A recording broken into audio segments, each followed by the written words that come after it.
Ladies and gentlemen, Darius Leonard finally gets paid his deal. Shout out to Darius Leonard, man. It was a long time coming, I'm not going to lie. We've been waiting for this deal to happen for a while now. And the fact that it's gotten done is like we can all take that breath now. And now we'll just have to worry about a few more players and then we'll be comfortable. But, the deal's done. Darius Leonard, got a 5-year deal, 99.25 million contract extension, I believe. Makes him the highest paid inside linebacker in the NFL. He receives $20 million per year over the first 3 seasons. Like I said, he deserves every dollar. Definitely one of the best linebackers in the NFL, in my opinion. It's good that he got his deal done. 2-time All-Pro. He had 132 tackles and 3 sacks last year. Kind of held back a little bit on the interceptions, but I think a lot of it had to do with, certain play styles and things like that nature. Plus, we were banked up last year as well. But, we was going through a little drought last year, but he still definitely put on the show whenever he was on the field. He has his nickname, the Maniac, for a reason. But Darius Leonard definitely getting paid. He was number 8 in tackles in the NFL. Used to his prime nature, he's definitely maybe top 5 every other year. He's getting interceptions every other year as well. But I think he was one of the most in the linebacker category, forced fumbles. He was in that category as well. He saved us in a lot of games. I think his presence on the field does a lot for the Colts when he is there. But definitely an all-pro whenever he's on the field. One of those guys you just have to look after when he's playing on the Colts roster because he's just that pivotal. He's just one of those dudes. He's a leader.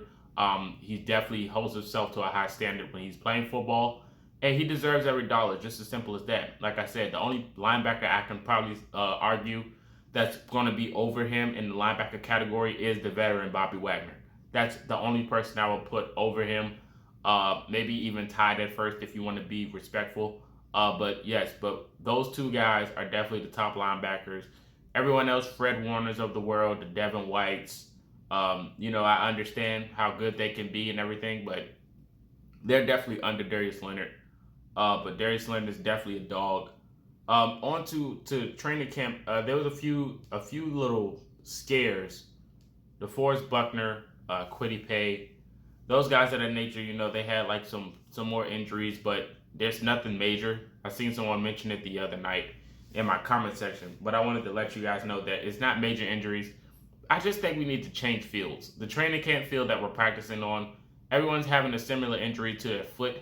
I think it has something to do with that turf or that grass that we're playing on. I just think we need to change the atmosphere where we play. And I think most of these foot injuries that keep coming up would, defer away from it. But like I said, DeForest Buckner and Kwity Paye are totally fine. The injuries, just don't worry about. They're nothing major. That's what we heard before, but that's from what I'm hearing right now, that the injuries towards them aren't major. But yeah, back to camp. Darius Leonard hasn't been practicing due to his ankle, but I think he's going to be fully practicing now, so he's going to be back. I think we were just taking precaution. Julian Blackman as well had a knee injury, but I think he's fine as well. He tweeted it out. It's a mental process or something like that, so he's totally fine. But yeah, I think the Colts going into next season I think it'll be a roller coaster, as I usually say. But I think with Bobby Okariki's progression, as we can see in training camp, him lined up next to Darius Leonard, the defensive line always being as good as they usually are. Well, how they are in training camp, but the DeForest Buckners of the world, I think they'll be fine.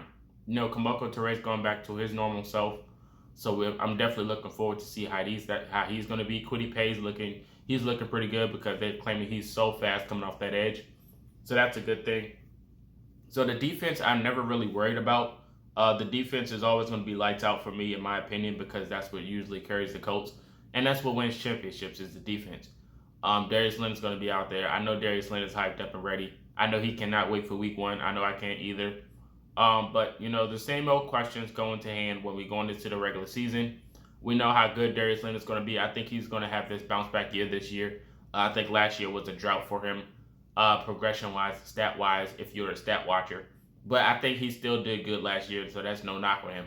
I think he'll have a better year this year than he did last year.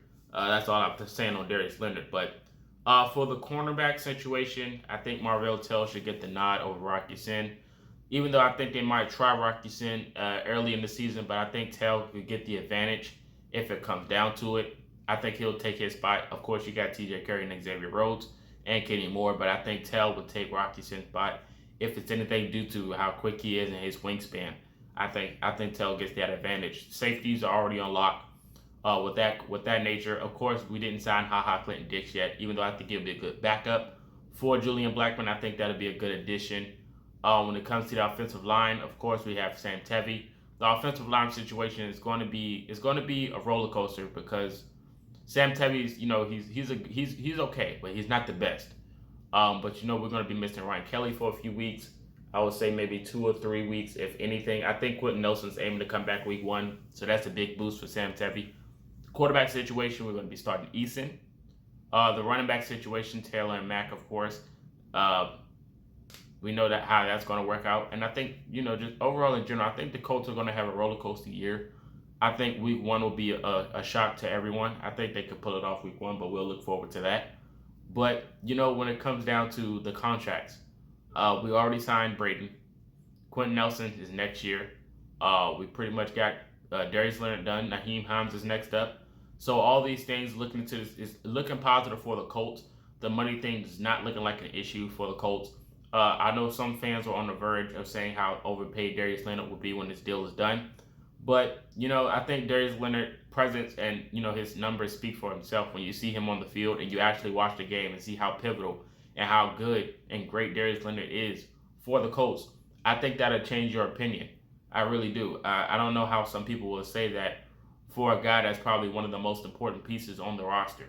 Definitely is, and I think he deserves every dollar. Of course, we could have got the deal done before Fred Warner's and everything, but I think I think it was right to break the market with Darius Leonard because anyone after him is going to get paid even more. But I think Darius Leonard, I think him topping off the market, being paid the highest linebacker, that just shows you how important he is to the Colts and how important he is to the NFL because he's definitely probably the best linebacker, arguably the best linebacker. A lot of people will argue that. I think he's getting better year by year. Like I said, last year was a slump, but I think he'll come back next year better than ever. But you guys let me know your thoughts about the contract on Darius Leonard. Who deserves to get paid next? Let me know your money thoughts, and let me know your thoughts about this field for training camp and the injury scares. Let me know your thoughts about week 1, how you think Darius Leonard is going to do next year. All these things in the comment section. Check out the links in the description. This is Marcus, and until next time, you've been Culture Shock.